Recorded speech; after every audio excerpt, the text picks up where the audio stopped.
لیکن چاروں اگر ایک ساتھ ہے تو وہ پکا منافق ہے.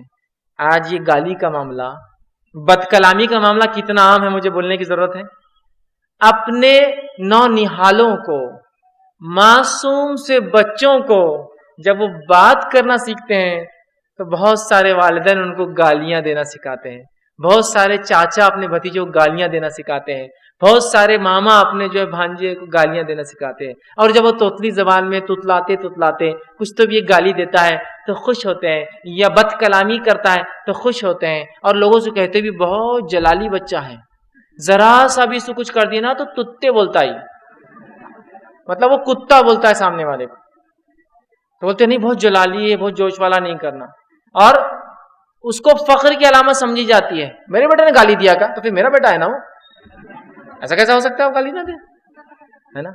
بچوں کو گالیاں دینا سکھائی جا رہی ہے، یہ نفاق کی علامت ہے، یہ منافقت کی صفت ہے.